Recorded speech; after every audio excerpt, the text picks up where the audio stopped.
Nigeria's civil society plays a crucial role in advocating for the vulnerable and driving societal change. But what happens when these dedicated leaders transition from civil society to government? Discovered that the numbers of my followers on Facebook dropped because they believe that I've gone to join government and I'm eating out of the national cake. And as an American, I would only say that we are in no place at this moment to teach anyone anything about standing and modeling the best practice. We too are on a journey, and that journey reflects the reality of civil society, of government, and of the private sector, always interdependent, but always there being tension. Let's be open. It's a conversation about the future of the country, the future of democracy, the ability to make change happen. And the more honest we are, the more we're able to engage frankly, the more we can make progress. And the Ford Foundation, is open and willing to support the engagement with the government, that through which progress can be made. We need a shift to recreate the union and rebuild trust. We need a grand bargain for sustainable development, need to focus on economic well-being as well as accountability, and redefine politics. One can only paraphrase Senator Robert Kennedy's line that it is from such numberless diverse acts of investment in ideas, in individuals, in institutions, and leadership development that Nigeria's democratic journey has been partly shaped. Civil society leaders have always been at the forefront of protecting specialized groups: the poor, persons with disabilities, persons living with HIV and AIDS, women, children, and trafficked persons. Their work addresses critical issues like gender equality, poverty eradication, environmental conservation, and peace and security. In the period preceding Nigeria's transition to democracy in 1999, or more appropriately to civilian rule in 1999, especially since the annulment of the June 12 election, many of us here in this room spent our time as civil society leaders literally at the barricades, seeking to democratize and humanize power in Nigeria. In the last 2.5 decades, some of us have equally been placed in positions of power, holding power in trust and seeking to deploy power in the service of public good. Our resistance at the barricades was consequently not only to stop power from violating the Commonwealth and the people's will, but also one geared towards putting it in the service of the common good to create a life more abundant for our people. And hence, the two roles ought not to be mutually exclusive. Indeed, theories have been propounded right from the days of Antonio Gramsci about state-society relations, stressing the difference between civil society and political society. On May 22, 2024, civil society leaders and government officials gathered to discuss these challenges at the Forum of Civil Society Leaders in Government, hosted by the African Centre for Leadership, Strategy and Development, Centre LSD. With the theme, Forging a Common Front for Sustainable Development as Civil Society Leaders in Government. What I want the panelists to do is to just share what is your own experience against the background of this keynote address, and what can civil society leaders in government do to bring about accelerated development. Let me begin by saying that the world in civil society, when you are in civil society and when you are in government, are two different worlds. And it takes a lot to try to connect them. In civil society, you are relating with your comrades, those who believe in the same vision and mission. You share a collective commitment to bringing about change. And you can easily cooperate with others. Like in ASU, it's easy to bring in Ubife, bring in other unions when we want to go into action. When you get into government, unless you are the president, you are working for someone. It shapes your time, it shapes your thinking, And it requires some level of discipline and maturity and taking your time to steadily but slowly change the direction of the person you work for. Kayode is here. Working with Obasanjo, for example, special advisor, policy and programs monitoring. And he made it clear, we are not monitoring any policy. In fact, when he offered that position, I called him, called Falana, and a few people in Lagos, how do we work? We looked at Egypt, looked at South Africa, designed the program, I took it to him. He said, you are not monitoring, you are monitoring me. It's me you are going to monitor. You will travel with me, you will be in every meeting, in and outside office, in Otta, everywhere. And that was exactly what happened. This 10th assembly, compared to the 9th, where I was also a member, has involved civil society more than previously. But looking at my work before coming into the House as a student unionist and then running a civil society organization, I find that as soon as I got into politics, there was almost a stigmatization from my constituency that I've gone to join them to eat. Some say it to my face, some will not involve me in meetings or invite me, and if I stumble into any, I'm treated a bit differently, like an outcast. But there's also another part of the experience where a few have tried to increase the pressure that public officers face. And it's a shocker to me that you and I have been there saying these things are not right. Now, one of us is there. You are bringing pressure for resources that you know and I cannot legitimately earn. The feedback you get from a lot of young people is hostility. The moment you make that transition, they believe you're against the people, you're working against the people. And the campaign period was particularly tough because as far as they were concerned, people like me chose to back an older candidate, and as such, we had betrayed the entire class of young people. So it's actually really quite tough having to deal with that. But I would say that love for country is something that keeps me going. I know full well what my values are. I know why I joined politics. I'm still very in touch with my civil society friends. For us, since I've joined the federal government, people in the government see me as an activist. And the people who are members of the society, civil society, see me as, oh, she's sold out already. She's in government. You can't engage them further. And I think it's not really fair on us. Civil society members suspect government in all forms. Everything we say, you don't trust it. And, government, on the government side as well, they don't really trust what the civil society comes and say, oh, you are watching, they are trying to lie about what we're doing. So that lack of trust is evidence, and I could see it. And, for my study, I had data to back up that from the members of the community. Civil society activists occupying the realm between the household and the state, populated by voluntary groups and associations sharing common interests and largely autonomous from the state, are often seen as occupying the moral and utopian high ground, whilst politicians are seen to be Janus-faced with the coercive powers of the state.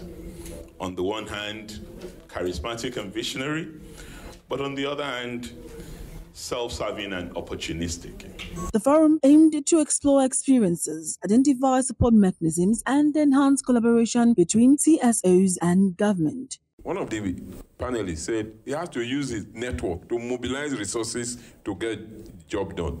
And Dr. Kayode Fayemi has talked about the support he received as a civil society person, and also the challenge of hostility and stigmatization.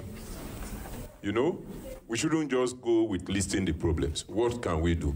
If you have a critical and people-shaped consciousness, it will show in the kind of work you do, no matter where you find yourself. As chairman, Committee on Basic Education in the Ninth House, I brought to bear my ideas on education from the perspective of the people. I chaired the Committee on Legislative Agenda in the Ninth House. And if you read it, it's something that's almost looking like a socialist manifesto. In the 10th House, I also chaired it, and I think Wifey can attest that this time we even became bolder in terms of saying this is the people's house. It can only do things that are pro-people because we represent the people. We are not going to carry stones and rocks and fight with the executive. When they are wrong, we will let them know. But in terms of legislation, in terms of legislative activism, in terms of oversight, we must stand with the people 100%. The discourse is changing. Those of us who come from civil society recognize that we do owe that constituency something. And it has to show in the work that we do. So we need that support from civil society to research and provide information. We also need the support when we are there and we are being bashed for doing right.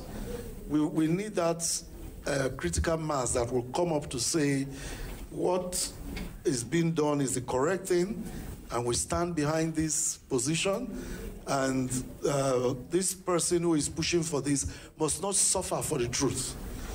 Civil society has that duty to do for us. I want to thank Ford Foundation for the support they've been giving over the years. It's important that members of civil society understand our position while in government, and also to relent their efforts in seeing how they can support we in government to even address some of the issues that we are facing. And, it's important as well for us to see how we create more enabling environments as government officials for members of civil society to engage with us with that level of, okay, you are engaging with us on a free level playing ground without no bias. An open floor discussion allowed participants to voice their challenges and support needs, fostering a collaborative environment. Let me just say that without participation in government, civil society will simply not be able to impact. If we run away from government, we will never be able to realize the dreams that we had in our early days and what we are doing now. Government is the arena where we can bring change about. I was commissioner, I was deputy governor to where I arrived at the national level. And it's been always a struggle to see how you can push the boundaries of government to bring in the issues of civil society. At the federal level, the Freedom of Information Act suffered throughout the Obasanjo regime until I became Minister of Information. And I quickly was able to move the president to support it, and we passed it into law. And we need to expand our understanding of civil society and bring on board a lot of those who we should bring into government. We don't even understand their role from the community organization right down to the national level. There's a whole realm of society that we're leaving behind. And I think we'll explore more on this paper and see how we can improve the arena of governance and our participation in it. Thank you very much. I think this is the fundamental issue. Sometimes we go in there and wait for directive. Those directives never come. I'm happy Professor Samegu is here. Typical example, in 2017, the country was really boiling, if you remember, with the Nnamdi Kanu thing, and there was some crazy Aliwa group from Kaduna issuing all manner of things. It was from PGF Secretariat, and we sat down with Professor Samegu. That time he was one of our team members, and decided to come up with a kind of policy briefing paper. And that was what we used, which eventually gave birth to the Nasru El-Rufai Committee on True Federalism that made us to do a lot of advocacy. So I think the point is these two issues. One is the question of understanding. People in leadership in government need help. And it's our own capacity to initiate how they will accept to be helped that will determine how much we're able to do, which is contingent on the quality of relationship we're able to develop. Government cannot work alone without civil society, and civil society cannot work without government. So there must be a kind of synergy. Thank you. The National Assembly, for example, if you are determined, you provide leadership. Don't forget about all the criticisms. We anchored the anti-torture movement, and it wasn't a big deal for us. It was a normal thing. We did it as a course, as part of the course of our being legislators. And everybody just rallied around us. And we grew our numbers from few, and then before you knew it, we provided the required leadership. So I think it is a very important step we can achieve, and more can be achieved. Well, when I was at the other side, also working with Lagos State, I remember there was a particular day that we had a high-level visitors, and I needed to get in touch with the deputy governor. And when I called her, she said, she would just be disturbing me. And I said, Madam, we are partners. So when I got to government, what I did was that when I'm dealing with people and dealing with civil society, I show example. Example by being a stickler for time. Example by delivering when I'm supposed to deliver. And at a point, the coalition of civil society came to my office to say thank you. And I said, why are they saying thank you? They said because I carry them along, and I'm always involving them in things that are happening in the state. And lastly, I would just want to say that this is a window of opportunity for African Center for Leadership, Strategy and Development, for Ford Foundation to actually support us to establish or develop a guiding tools for civil society practitioners transiting to government. First thing I wanted to say is that there's always this assumption that when you're making this transition from civil society to government, that you have to spontaneously change. No. You actually, one of the most important things you need to do is to remember that when you are in civil society advocating for transparency, accountability, and all those things, this is where you put your money where your mouth is. So your ethics and your approach, the fervor, the passion that we used to fight in those days is exactly what you must use when you're in government. And that is the only way you begin to make change happen. Now, that change may not be major, but there are people who are watching and will begin to mirror what you do. Second one, really, and it's fundamental, is to take away that notion of us and them. Because immediately you do that, then you go in combat style. The reality is you realize that you are soldiers in the same army, but you're just wearing different uniforms. The objective is to build Nigeria. And the minute you move into the government side, then one fundamental thing you need to do is move from advocacy to influencing. And to influence, you have to understand from inside. Absolutely. As the forum concluded, a sense of unity and purpose prevailed. Together, civil society leaders and government officials converged a common front for sustainable development. It has been recognized that the three sectors, government, private sector, and civil society, have great roles to play in the development of society, and that this needs to be done in partnership. But it must be understood that the three sectors have different motivations, approaches, and experiences. We should not be ashamed to wear our civil society back up. We should wear it all the time. Continue to network, relate with one another. You will see we do things differently because we come from a completely different. Thank you, sir. Thank you. What I would just really like to say is that it's good for Nigeria and it's good for all of us if we don't let our personal biases color the work that we do and lead us to misinforming about our country. So it's okay to acknowledge what government is doing while pointing out areas where government can improve. Thank you. I think that's the one thing that we would really like our civil society partners to take note of. We need more civil society in government, more. Let's encourage more. Let's help those who are interested to get seats in government to come in. I think that's the only way we can save our country. Because those other people who took advantage of 1999 before us, they just messed up the system and set up a standard that is not in accordance with even our culture. So there's a need for civil society to get into government and change the narrative. The journey ahead may be challenging, but with collaboration and unwavering commitment, a better future is within reach. Let me just say, this question of civil society and government, this conversation, this discussion has been energizing for me as an outsider. Because democracy is messy. Democracy is difficult.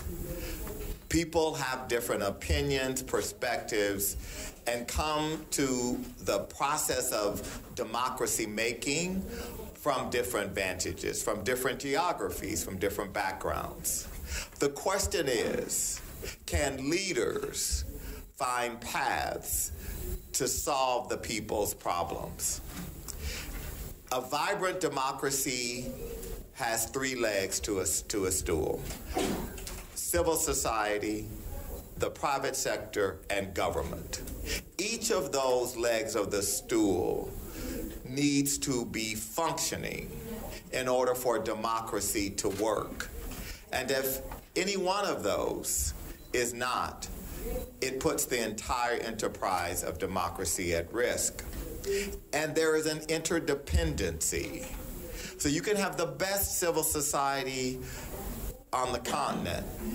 If you don't have a private sector, an economic system that responds, it is very hard for that democracy to work. And that is why civil society and government have to ensure that there are policies that regulate and manage the private sector so that the people's needs for shared prosperity can be met. And so there are many lessons.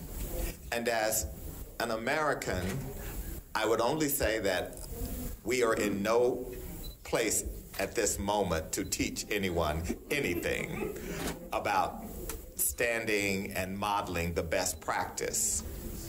We too are on a journey, and that journey reflects the reality of civil society, of government, and of the private sector, always interdependent, but always there being tension.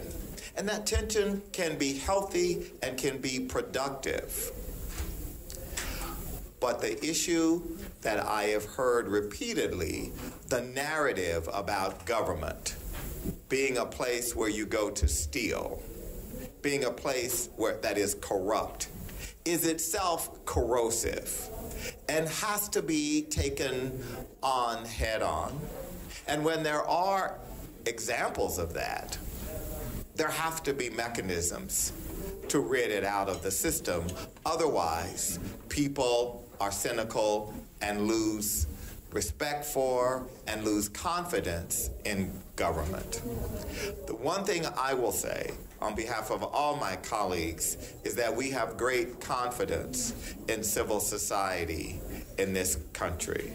Civil society for the Ford Foundation is the root that makes it possible for government, for the private sector, to be able to thrive and to respond, because it is only through the voice of civil society demanding accountability, recognizing that there has to be an inside strategy and an outside strategy. So it's not about demonizing those who are inside, because those who are inside can also be part of the strategy. There has to be an inside game, and it's naive as civil society to demonize government, because the only way real transformation in society can happen at scale is through policy change, is through government, is through wide-scale implementation of universal programs that respond to the needs of the citizenry. So let us not demonize government.